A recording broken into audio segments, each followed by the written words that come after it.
Hoje o tema que eu escolhi para a gente conversar um pouquinho é sobre farmacologia, princípios de farmacologia.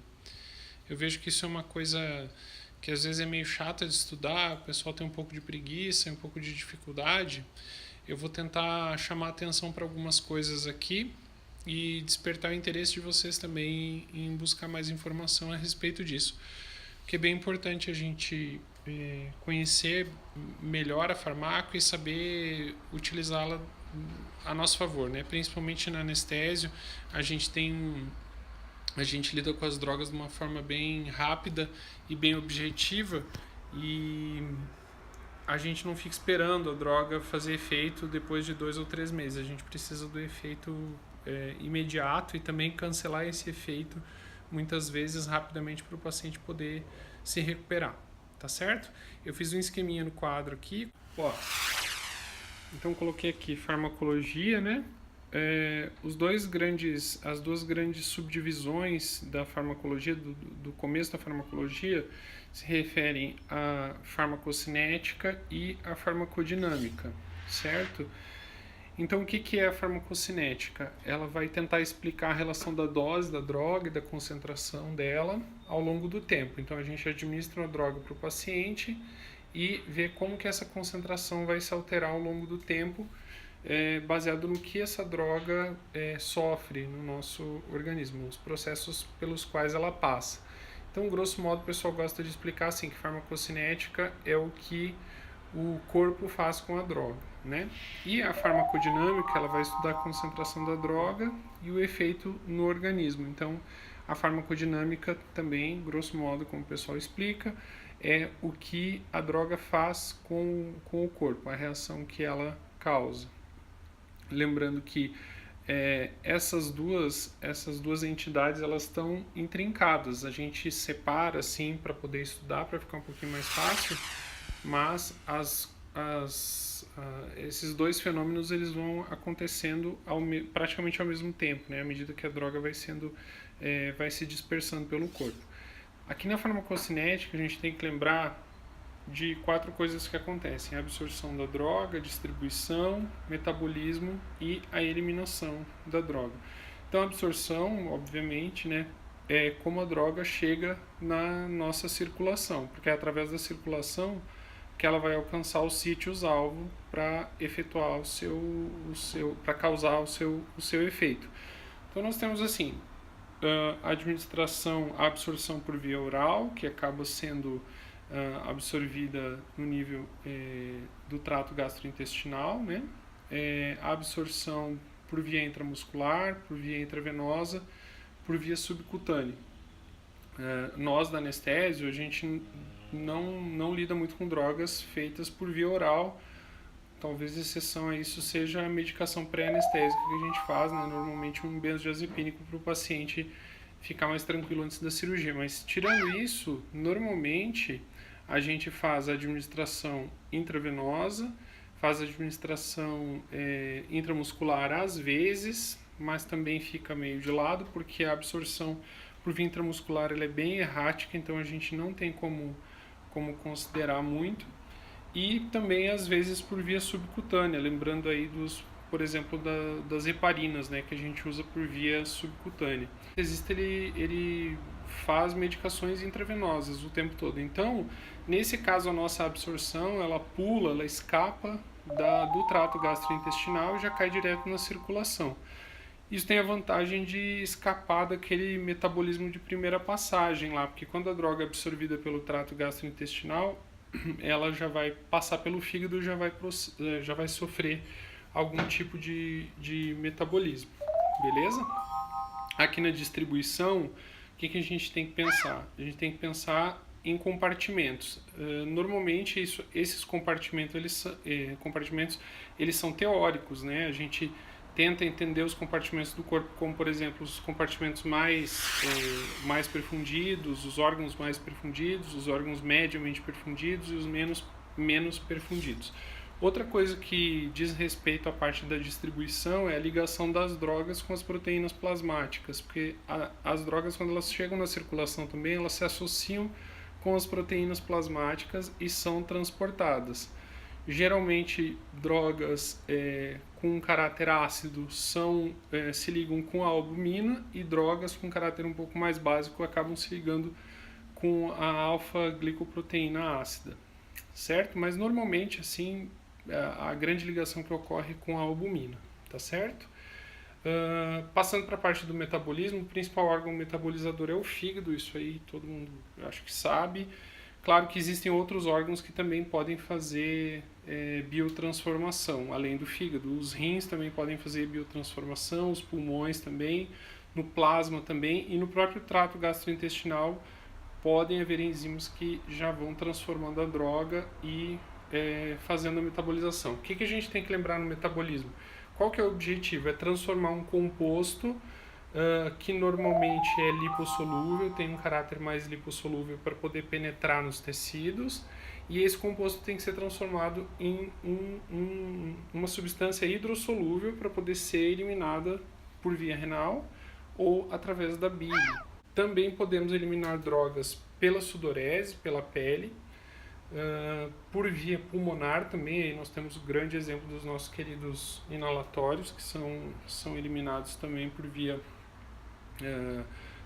pulmonar, mas não vamos entrar muito no mérito aqui. Então, para ficar bem gravadinho, metabolismo no fígado e eliminação renal. Eu vou passar para a farmacodinâmica.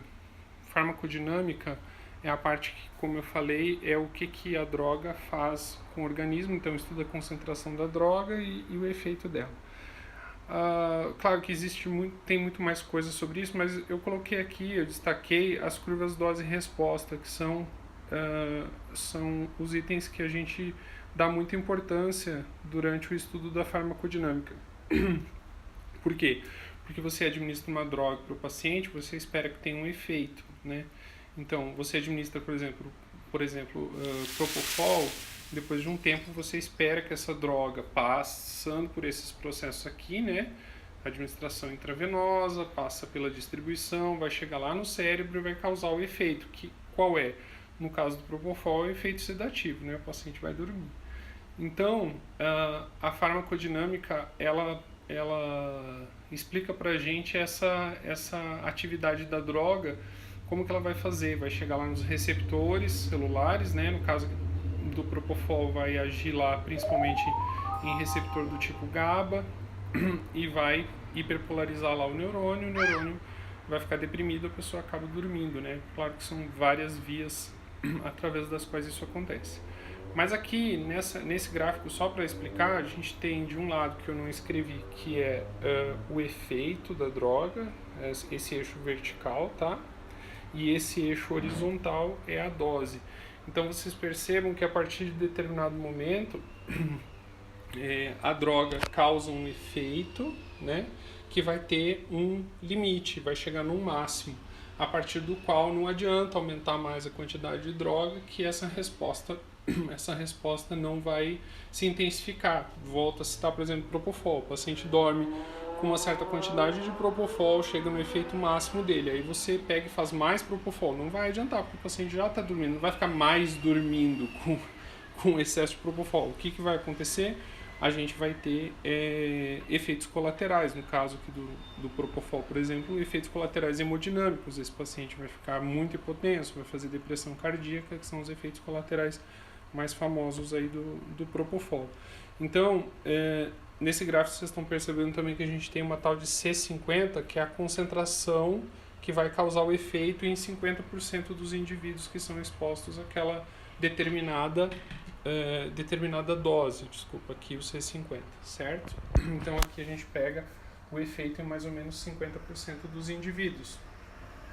Esse gráfico ele sofre muitas alterações quando a gente começa a estudar a relação de agonista com antagonista. Aí vem agonistas parciais também, antagonistas competitivos, não competitivos. Isso aí tem uma série de outros detalhes que não dá para abordar aqui, porque senão a gente vai ficar a noite inteira conversando. Então, só para vocês saberem que é bem importante esse gráfico. Aí eu coloquei aqui no cantinho potência e eficácia para lembrar também que são características farmacodinâmicas. O que é eficácia? É quando a gente tem, por exemplo, um agonista bem potente, que ele vai lá, age no receptor, e ele causa o efeito máximo nesse receptor, ele tem 100% de eficácia nesse receptor. Um exemplo bom, morfina. Ela é um excelente analgésico que vai agir lá nos receptores opioides, principalmente receptores mu, e vai causar analgesia. Então, ela tem 100% de eficácia. Um outro exemplo aqui que a gente poderia citar, por exemplo, na albufina, já não teria uma resposta máxima, já teria uma resposta parcial. Então isso permite a gente também comparar as drogas e estudar como que os antagonistas vão agir com essas drogas, vão interagir com essas medicações. E na potência, a gente tem, quando a gente está falando especificamente aqui do C50. Então, por exemplo, se eu preciso de, exemplo, 2 mg de morfina na veia para fazer analgesia de determinado paciente, e eu preciso de 100 mg de tramal para fazer uma analgesia que muitas vezes não chega perto da analgesia da morfina. Então, a gente consegue comparar o C50 dizendo o seguinte: quando a gente usa uma dose menor de morfina, a gente consegue o efeito que a gente deseja, então a gente entende que a morfina é uma droga mais potente, né? Como eu falei, existem várias situações em que isso se altera. Quando você, por exemplo, está misturando agonistas com antagonistas, e a gente precisa ficar bem atento para isso, porque isso aqui não é fixo, isso aqui varia, essa curva anda para lá e anda para cá, então anda para a direita, anda para a esquerda também, e também pode diminuir eficácia aqui quando a gente tem um outro tipo de interação. Beleza? Essa parte de princípios de farmacologia, eu dei uma lida no livro do James Manica para poder explicar um pouquinho aqui para vocês. Eu acho que vale a pena, tá bem. Poderia estar um pouquinho mais aprofundado, mas para quem está chegando agora, para quem está começando o R1, por exemplo, é uma forma bem bacana de estudar e ir mais direto ao assunto. Claro que isso nos livros mais clássicos está explicado de uma forma muito mais minuciosa, então cada parte dessas que eu falei aqui acaba tendo muito mais detalhe, e outros exemplos também que são citados de outras drogas que a gente utiliza no dia a dia. Tá certo? Então, mandem as perguntas por aqui, vamos continuar estudando e valeu! Um abraço, pessoal!